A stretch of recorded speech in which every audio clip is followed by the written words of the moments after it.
welcoming you Gooshbagz to a Week 14 edition of the Gooshbagz Fantasy Football League podcast.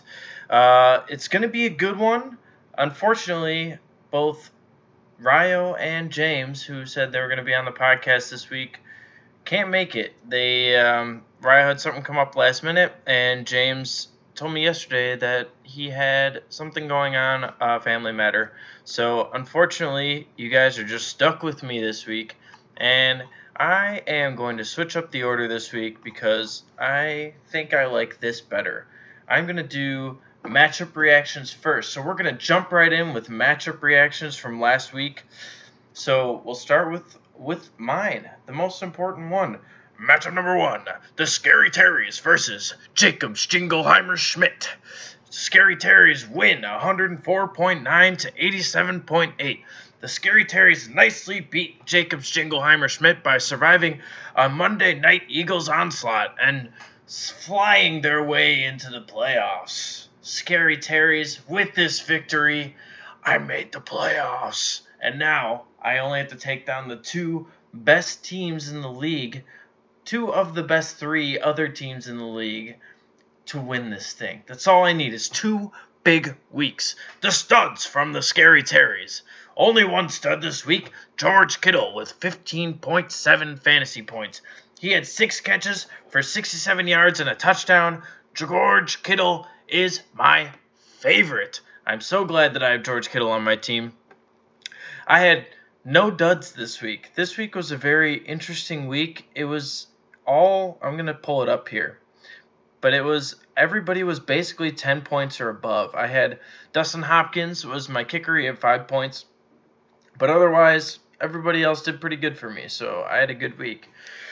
For Jacobs Jingleheimer Schmidt, the studs were DeAndre Hopkins. Yes, 22.7 fantasy points, 7 catches for 120 yards and a touchdown. You keep rolling, DeAndre Hopkins. And this one wasn't garbage time. Oh, the garbage man can. Good work, DeAndre Hopkins. Always having a good week. The other DeAndre, it was the battle of the DeAndres for Ryo's team this week. DeAndre Washington had 18.6 fantasy points. He had 53 yards for 1 touchdown. He also had 6 catches for 43 yards. I was nice enough to let Jacobs Jingleheimer Schmidt grab Washington off the waiver wire, and he did well for him. I'm happy it worked out, and I'm happy it worked out that I won, so I don't feel too bad about the whole scenario. But upon talking with you guys earlier this week, I was saying, $50 is on the line. Well, my $50 that I paid to get in is on the line. So maybe I shouldn't have been so nice, and I'm not planning on being so nice in the future. So you boys look out, because I'm coming for you.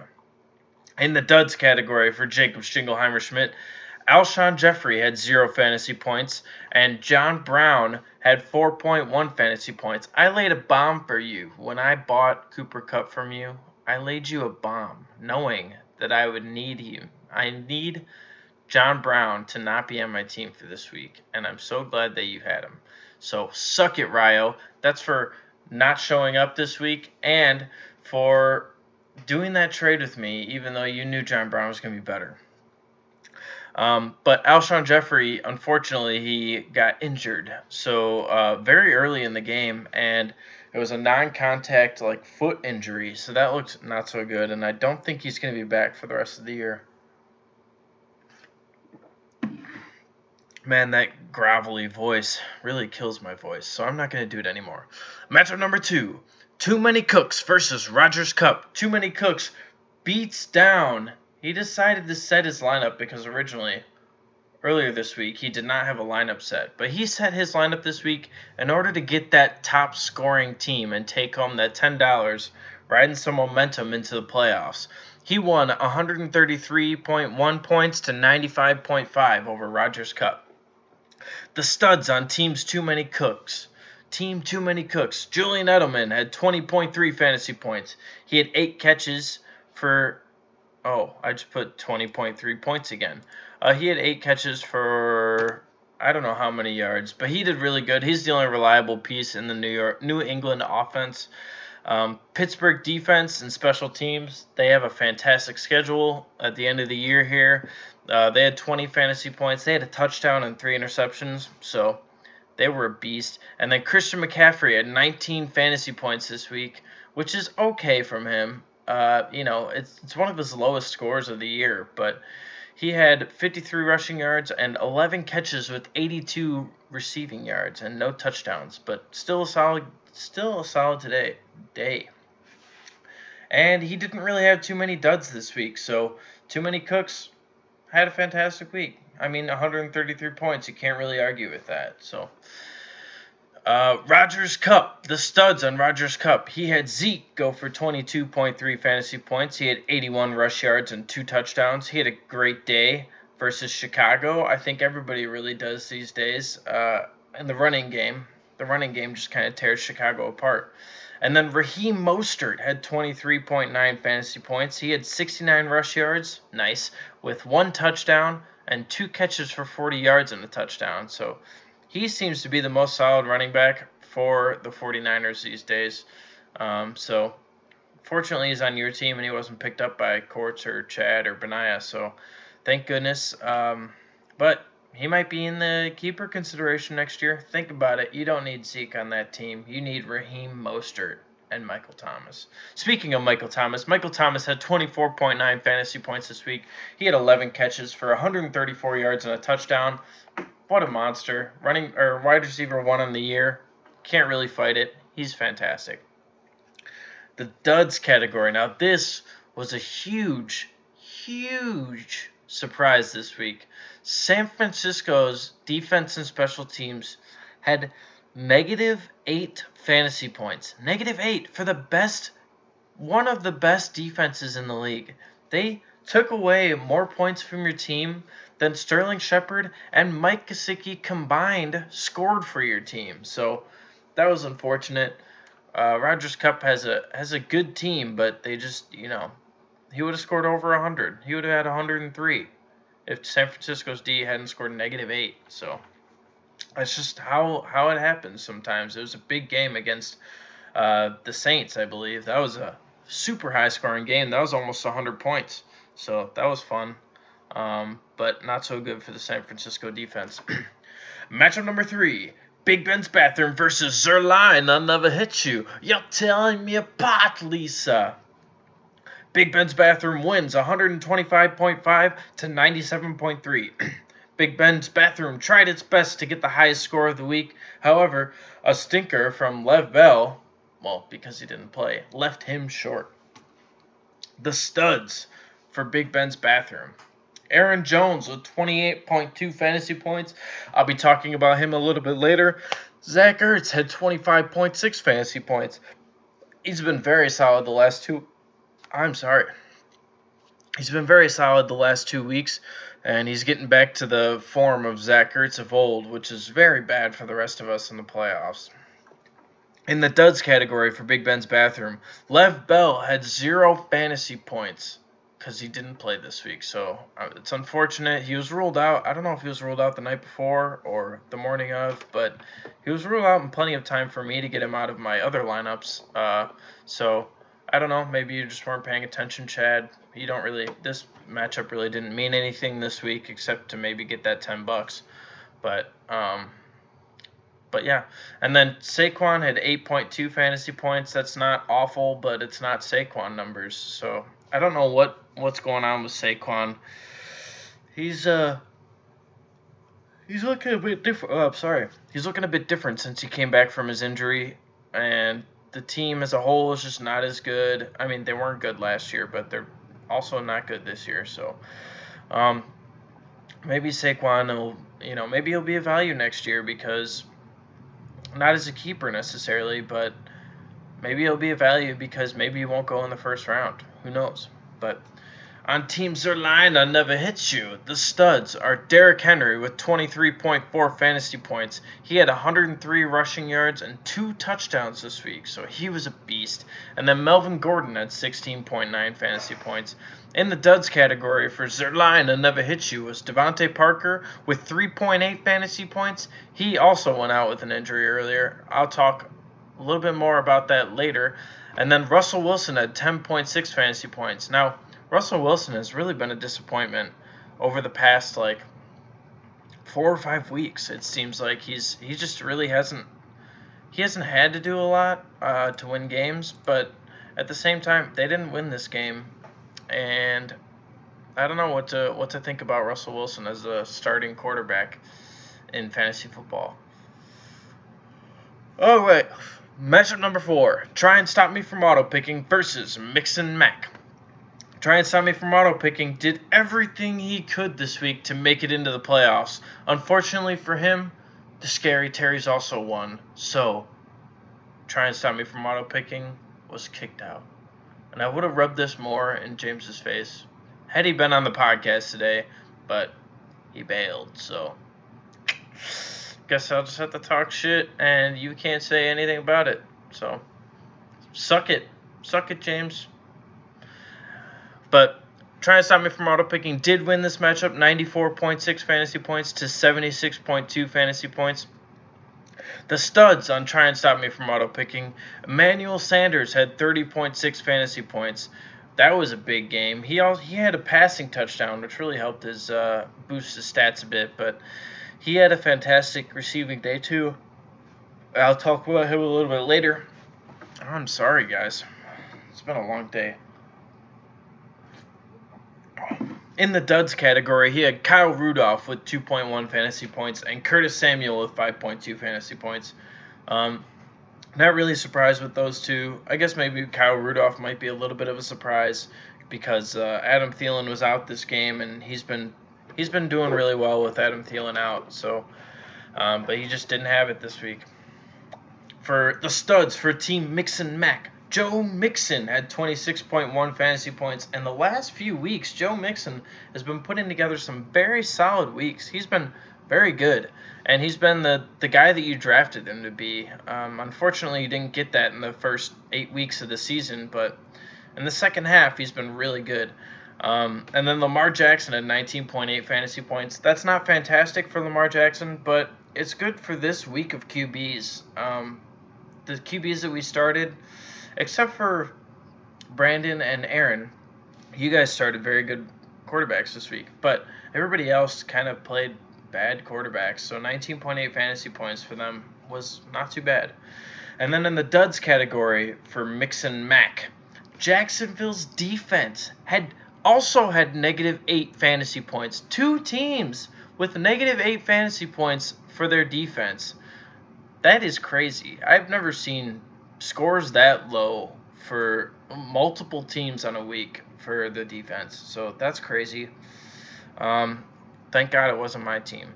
But Jack Doyle had 3.7 fantasy points, so not so hot from Jack Doyle. You'd think, since their wide receiving core is so depleted, that Jack Doyle would get hella catches, but he only had 2 catches for 27 yards. So there goes that. And then Alvin Kamara was a dud this week with 4.3 fantasy points. What the hell is going on with Alvin Kamara? He might also be a value next year because nobody's going to want to pick him up in the first round. He's been okay, but not fantastic. Matchup number 5, my tight end hurts when I fart versus the running Mayfields. In a very, very entertaining rematch, the running Mayfields finally get revenge on a tightly knit game to take down team tight end. Now, the running Mayfields won 121.8 to 19.1 fantasy points. The studs for the running Mayfields, Jameis Winston had 34.7 fantasy points. I think he had 4 passing touchdowns.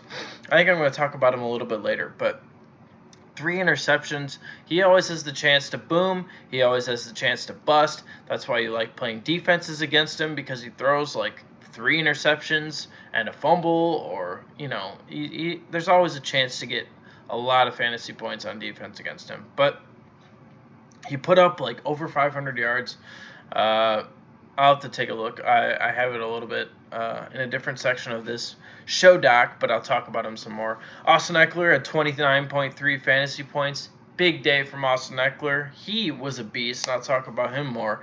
Devonta Freeman had 17.4 fantasy points. He had 84 rush yards, 1 touchdown. He also had 4 catches for 10 yards. So that was a good game from Devonta Freeman. We haven't seen much of him this year. And then in the duds category for the running Mayfields, we have Mark Andrews with 1.9 fantasy points. OBJ only had 4.9 fantasy points, and he's definitely the number 2 in that offense. And then Cortland Sutton had 5.9 fantasy points. So he didn't get the greatest games out of those 3, but Jameis Winston and Austin Eckler definitely made up for those 2. And then on Team My Tight End Ertz When I Fart, Deshaun Watson had 28.1 fantasy points. Great fantasy day from him. And then Todd Gurley had 19.3 fantasy points. He had 23 rushes. That is the kind of volume that we did not see earlier in the year for Todd Gurley. 23 rushes for 79 yards and a touchdown. He also had 4 catches for 34 yards. In the duds category, he had Chicago's defense, who put up -1 fantasy points. So that was almost the difference. If Chicago got him a positive 2 fantasy points as opposed to a -1, he would have won this week. So, unfortunately, he started Chicago's defense. All right. Now, we are going to do an NFL wrap-up. So, we had a lot of news in the NFL, mostly injuries. There were so many injuries this week. It was freaking crazy. I can't even, I've never seen a more injured week of fantasy relevant players. It's insane. Rashad Penny tore his ACL. He's out for the season. Thank goodness. I was on the winning side of that one. Chris Carson is going to be a beast the next 2 weeks. Mike Evans, hamstring injury, and he is out for the year. He's apparently heard something pop, or maybe that was Alshon Jeffrey. Alshon Jeffrey definitely heard something pop. He had a foot injury. He is also out for the year. But yeah, Mike Evans is out for the year. Thank the Lord, because I'm playing against Andrew this week, and he has Mike Evans on his team. Calvin Ridley had an abdominal injury. He is also out for the year. Devontae Parker had a concussion last week. He might be out this week or next week, which is unfortunate. He's been a very solid wide receiver. I think he's on Chad's team, so maybe Devontae Parker stays out for a little bit. Jared Cook had a concussion. He's in the concussion protocol. He is also on Andrew's team, so we'll have to see how the concussion protocol plays out for Jared Cook this week. He might be okay for next week, but we'll have to see. And then Bilal Powell got an ankle injury last week, filling in for Lev Bell, and now apparently he has the flu. And did you hear Lev Bell? He was out with the flu this last week, and he went bowling instead on Sunday. He went bowling and bowled a 251. You go, Lev Bell. Good for you. But Lev Bell apparently got in trouble with his team for going bowling on Sunday, even though he wasn't playing football. I don't know why he would get in trouble for that, but, them's the rules, I suppose. Mark Andrews had a knee injury, or I think it was a thigh contusion. There was nothing serious, I don't think, about that. Darius Geis had an MCL sprain. He's out for the season. Nothing too serious, but it sucks. He's been injury prone most of his career. Jameis Winston broke his hand, but apparently he's okay enough maybe to play. He had a cast on today, but they said it was preventative or something. I don't know. He may or may not be playing this week. Pat Mahomes is hurt. He also hurt his hand this week. And then Lamar Jackson got hurt. He was a quad injury or something. Some sort of running on his legs, some sort of injury there, and he was questionable for this week. But I think they talked today, and they were saying that he would be out there. So now, the top scorer in the league this week, and I already mentioned it, but Too Many Cooks with 133.1 fantasy points. Once again, our fearless scoring leader wins the week and gets another $10. I'm pretty sure by now, I think this is his 5th week, and he's got all of his money back. So good for you, Courts. Unfortunately, you're not going to win $340 for winning the championship, but you got your $50 back. So good for you.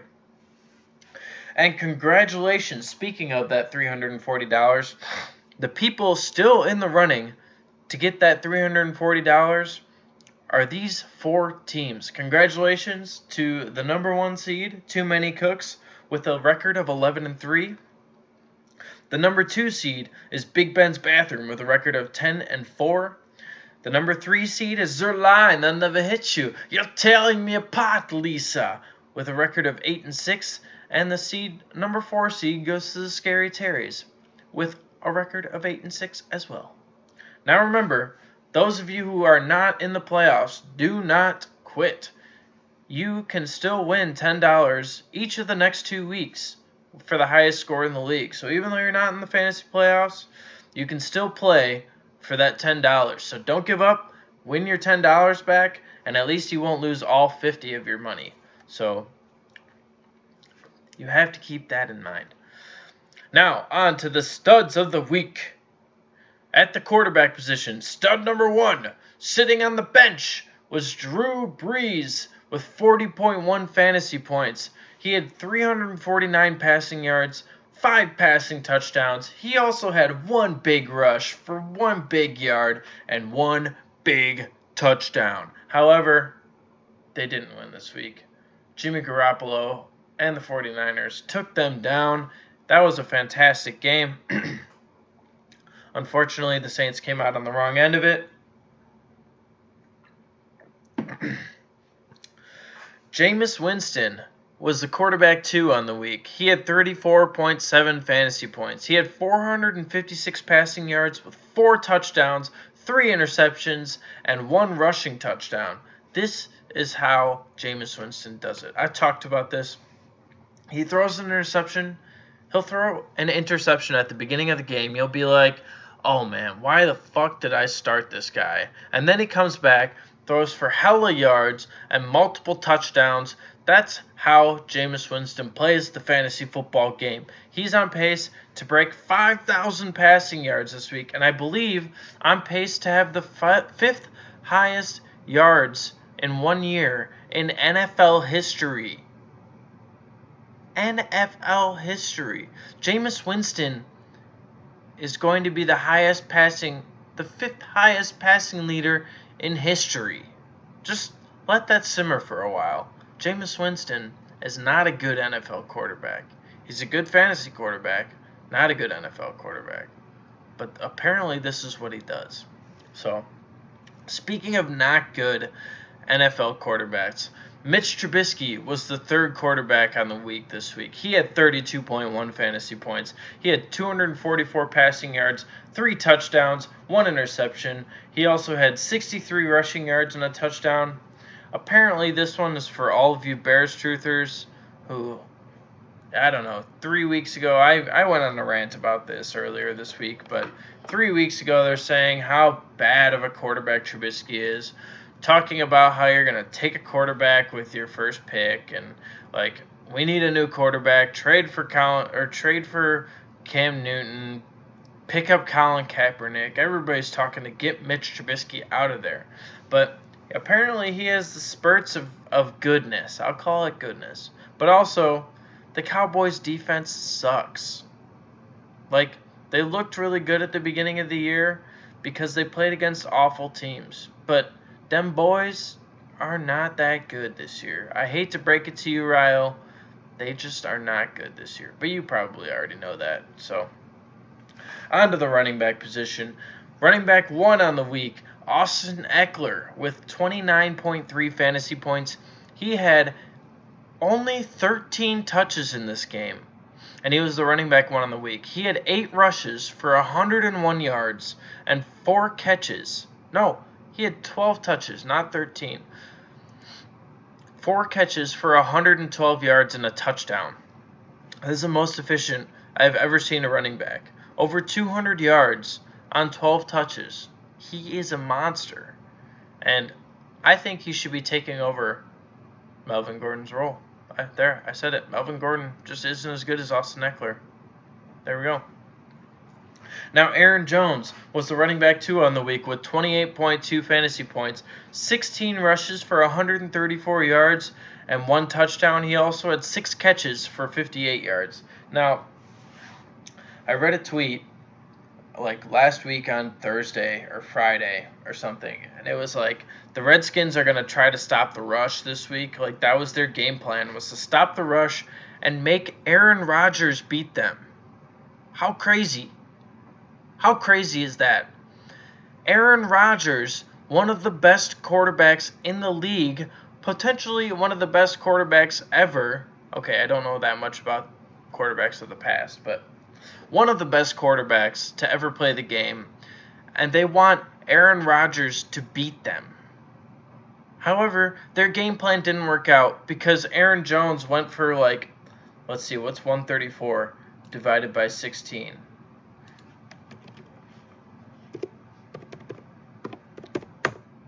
8.4 yards per carry. Insane. He's a monster, and the Redskins just suck, so there's that. Joe Mixon was the running back 3 on the week. He had 26.1 fantasy points. He rushed the ball 23 times for 146 yards and a touchdown, and he has been fantastic the last few weeks. So Mixon Mac has been happy to have him. At the wide receiver position this week, A.J. Brown, who is now on the Scary Terries, got 31.1 fantasy points this week. He was the wide receiver 1 on the week. He had 5 catches for 153 yards and 2 touchdowns. He also had 1 rush for 13 yards. He's been very solid since the emergence of Ryan Tannehill. Probably was, I think, the number 1 waiver pickup on the week. I think he's going to be solid for me the next 2 weeks. He's got favorable matchups, and I think they're going to go off. Ryan Tannehill, A.J. Brown connection is going to win me a championship. Emmanuel Sanders had 30.6 fantasy points. He was the wide receiver 2 on the week. He had 7 catches for 157 yards with 1 touchdown. He also had 1 pass for 35 yards and a touchdown. This was a surprising monster game for Emmanuel Sanders and a surprising shootout against the Saints. Everybody thought that this was going to be a grinding sort of game, 2 good run offenses, just battling it out, but this was a shootout. And Emmanuel Sanders just took advantage of that. I don't know where he's been the last 5 weeks or so, but he emerged. He emerged again. So that was a great game for Emmanuel Sanders. The wide receiver 3 on the week was Darius Slayton. He had 29.9 fantasy points. He had 5 catches for 154 yards with 2 touchdowns. Almost the exact same line as A.J. Brown this week. He had 5 catches for 153 yards and 2 touchdowns. He got those targets. Darius Slayton got those targets even with Golden Tate and Sterling Shepard in the lineup. So that was a great pickup for, I believe, Benaya grabbed Darius Slayton this week. And I think he's going to be a fantastic play for you. Hopefully you throw him into the lineup, but I think they're playing against Miami, so that should be a lock and load. Shoot Darius Slayton out of a cannon for 200 yards and 2 touchdowns again. So those things are looking up for Darius Slayton. At the tight end position, Zach Ertz was the number 1 tight end on the week. He had 25.6 fantasy points. He had 9 catches for 91 yards and 2 touchdowns. 2 tutties. He had to do something. All of the Eagles wide receivers got hurt. Every single one. Alshon Jeffrey went out near the beginning of the game. J.J. Arcega-Whiteside got hurt partway through the game. They have nobody in their wide receiving core. So they needed to throw to Zach Ertz. They threw a little bit at Dallas Goedert. So Zach Ertz just got those monster targets this week, and he did something with it. And then Jared Cook was the number 2 tight end on the week. He had 19.4 fantasy points. He had 2 catches for 64 yards and 2 touchdowns. Like I said, the Saints had to score this week, so this is a big game from the Saints. And Jared Cook has been a beast since he got back from injury, so good work, Jared Cook. In the duds category, The QBs that let us down the most this week. QB1 was Russell Wilson, or QBL for last was Russell Wilson. He had 10.6 fantasy points. He only had 245 passing yards, 0 touchdowns, 1 interception. He did have 28 rushing yards, which got him just over the 10-point mark. It was a rough game from Seattle's offense this week. They tried to run over the Rams, and the run, they did okay in the run, but the Rams just shut them down. So I'm sure that'll pick up next week. Actually, next week I think it's a pretty plus matchup for Chris Carson. I think that's going to be a run game as well. But we'll see how he is going forward. Josh Allen had 10.7 fantasy points. He only had 146 passing yards. He did have 1 touchdown, but he also had a fumble, and he had 9 rushing yards. This is why I dropped Josh Allen, because he had a tough road the rest of the year, and Baltimore just shut him down. So I'm glad I didn't have him on my team, although my quarterback didn't do much better this week, but he did do better, so that's what's important. Quarterbacks in general for our league sucked. The only good ones that were played were Brandon and Aaron's matchup, so they did awesome. At the running back position, the duds. Dud number L for last was Lev Bell.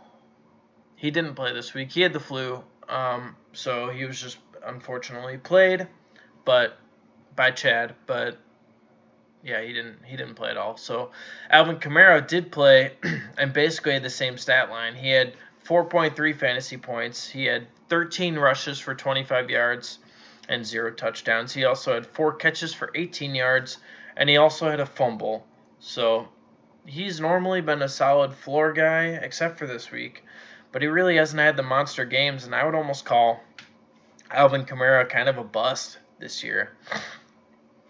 And then I would count Saquon Barkley in the duds category this week for running backs. He only had 8.2 fantasy points. He had 17 rushes for 66 yards, but he only had 3 catches for 1 yard. And with Saquon, you're looking for both, like, high yardage amounts from both sides, rushing and pass and receiving. So that was also disappointing. He's been disappointing all year. Fortunately, Chad didn't need him for the win, but I think that's 2 big disappointments from 2 of the top 4 running backs coming into the season. So you're not happy if you had either one of those guys, Alvin Kamara or Saquon Barkley. I don't know if they're probably worth keeping, but I don't know. I don't know if I would like to keep either one. So at the wide receiver position, Alshon Jeffrey had 0 fantasy points. He almost basically did not play. He got hurt very early on in the game with a non-contact injury. That sucks, but that's just how things go sometimes.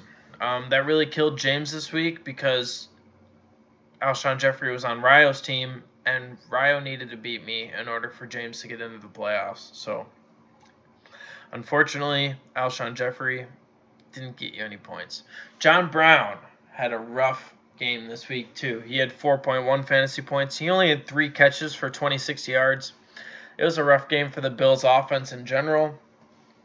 Baltimore just didn't allow them to do anything. And Ryo's offense suffered for it because he started John Brown. Devontae Parker had 3.8 fantasy points. He only had 2 catches for 28 yards, and he got knocked out with a concussion. So that was unfortunate. Most of these duds this week are due to injury or not playing, so it really sucks. Mike Gesicki at the tight end position, he was tight end L. He had 1.1 fantasy points. He had 1 catch for 6 yards. So you'd think he'd step it up without Parker. Parker got hurt relatively early on. It didn't really turn out, but maybe he'll be an asset this week against the Giants. They got a better matchup, so. Mark Andrews only got 1.9 fantasy points. He had 1 catch for 14 yards. He was knocked out of the game due to a Charlie horse, so that's no fun. And then Kyle Rudolph only had 2.1 fantasy points. He was out-targeted by the tight end, too, on the Vikings, Irv Smith. So I don't know what's going on with his usage. I mean, he's never been a high usage guy. You just got to rely on him for touchdowns. But he didn't get them this week, and he didn't get the targets. Now, on to the waiver wire team from last week that would have kicked all of our asses. They would have destroyed us this week. Let's start off with the quarterback. Mitch Trubisky was the number one quarterback that was not owned this week. He had 32.1 fantasy points. The running back one was Boston Scott. Very unexpected. 21.8 fantasy points. Brian Hill was the running back two. He had 12.2 fantasy points. A.J. Brown was the wide receiver one. Now on the Scary Terrors, he had 31.1 fantasy points. The wide receiver two, Darius Slayton, with 29.9 fantasy points. The tight end on this team was Noah Fant with 19.3 fantasy points. The flex was Deontay Johnson with 22.6 fantasy points. The defense for this team was Falcons. They had 13 fantasy points. And Jason Sanders, was the kicker. 23 fantasy points. That is insane. That is an obnoxious number of fantasy points for a kicker. If he was on anybody's team, they would have won. And the total that this waiver wire fantasy team would have gotten you was 205 fantasy points. My goodness, we got wrecked. They beat us by over 70 fantasy points. It's insane. This is craziness. It's craziness. All right, on to the playoffs. The playoffs? We're talking about the playoff matchup predictions. Matchup number one, the number one seed, Too Many Cooks, versus the number 4 seed, Scary Terrors. Projected winner, I'm picking myself, the Scary Terrors. With the addition of A.J. Brown on the team, the Scary Terrors will get the upset and knock out the reigning champion / number 1 seed, Too Many Cooks this week, due to a fantastic matchups. I got a line of green down the matchups on my team. Feels so good about it. I got solid players and solid matchups, and I couldn't be any happier. So I think that we're going to win this week. Matchup number 2. Big Ben's Bathroom versus the number 2 seed. Big Ben's Bathroom versus number 3 seed. Zerlina Never Hits You. You're tearing me apart, Lisa. The projected winner, Big Ben's Bathroom, is going to take down Zerlina Never Hits You in a tough matchup between two fantastic teams. So, those are the only 2 matchups that I predicted this week. The rest, are all kind of playing against each other for that top score. I know you guys are matched up against somebody, but there's not really a consolation bracket. You guys are just going for those extra $10, or if somebody breaks out in the playoffs, maybe you can grab them for a keeper or something like that. But I picked the top score, who I think is going to have the top score of the rest of the teams, and I picked Mix and Mac. He's got some great matchups this week. His team has been on a roll. I know, Brandon, you said your team has been on a roll this week, or this last few weeks, but I think Mix and Mac is going to beat everybody else out this week. All right, I have a few questions this week. I have 3 or 4 of them from Brandon, and all of you guys saw them, but I'm going to go through quick and try to answer them. Question number 1, Brandon, why does my team suck? And I answered this honestly yesterday, and I'm going to reiterate. I think you got unlucky with the draft. You drafted OBJ, who had some great potential this year, and OBJ has kind of sucked as a whole this year. And then you also drafted Devonta Freeman as a solid running back option, and he just didn't do as well as people were hoping he would. And I think that unluckiness from the draft, and in addition to not making enough moves to try to either trade those guys or try to get replacements off the waiver wire, I think I think it's due to a little bit of poor management on your team. If you're a little bit more active on the waiver wire, a little bit more active in trades, trying to get trades going, I think that don't take no for an answer with trades. You got to be like Neil. Ask Neil how he does trades because he will just hound you until he gets the trade right. So that I think will help you get yourself a better team this year and not just relying on your drafted team. So Brandon also asked if I have any fantasy playoff predictions. Who I think will win. Now, I am in the playoffs and I have to pick myself to win this all. But if I were not to win this, then I think I would want. Man, it's so tough. I hate all of you. All three of you that are in the playoffs with me. As far as fantasy football goes, you all are great people, but I hate you in fantasy football. We can't have Courts win, so he's out. We would never hear the end of it if Benaya won, but I also feel like we'll never hear the end of it if Chad came in and won his first year in the league. He needs to suffer with the rest of us, I think, before he wins another championship or before he wins a championship in this league. So I think if it's not me, and I think it's going to be me, but if it's not me, I'm going to have to pick Benaya. I want Benaya to win if it's not me. So that's my pick for the playoffs. Brandon also asked me who I think the MVP has been for fantasy football. He listed off Christian McCaffrey, Lamar Jackson, Michael Thomas. I think those are all very good choices. Michael Thomas really helped Chad for most of this year. And I think since the trade of Michael Thomas, Chad has not been doing so hot, except for this week. He had a great week this week. But prior to that, the trade of Michael Thomas has really not helped his team too much.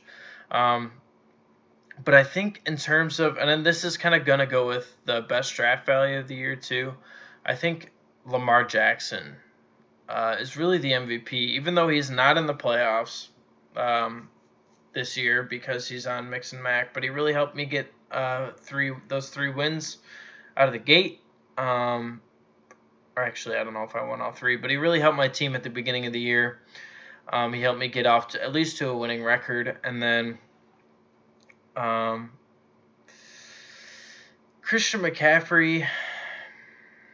I mean, he was picked to be that top player. So, can the expected top player still be the MVP? Or I think with fantasy football, it's different than. I mean.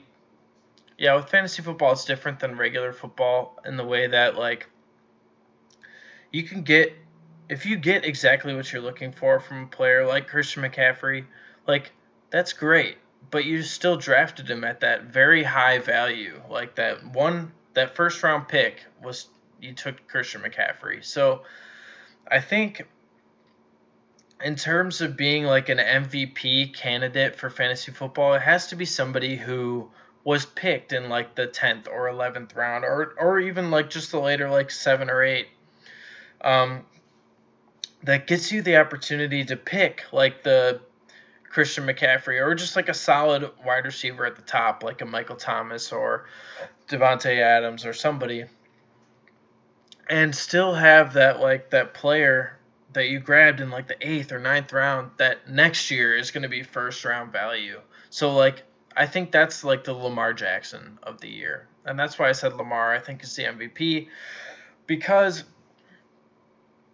you're allowing yourself to get very solid players at the top of the draft, but also getting that very solid player at the end of the draft too. So I think that's what makes like Lamar. I'll have to look and see.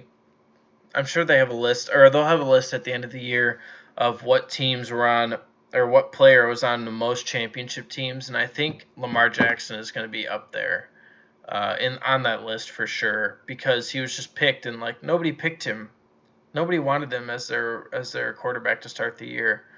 And I was iffy when I drafted him. I was like, I think I grabbed another quarterback behind him because I did not want just Lamar Jackson on my team. So, but he's been fantastic. And now we're moving on to week number 15, playoff week number 1.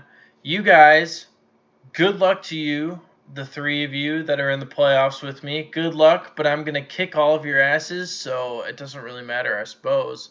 I'm going to kill you. I'm going to kill you guys. You guys are going to lose this week, and I'm going to win the championship. So that's how that's going to go. Good luck to the rest of you guys trying to win your $10 back.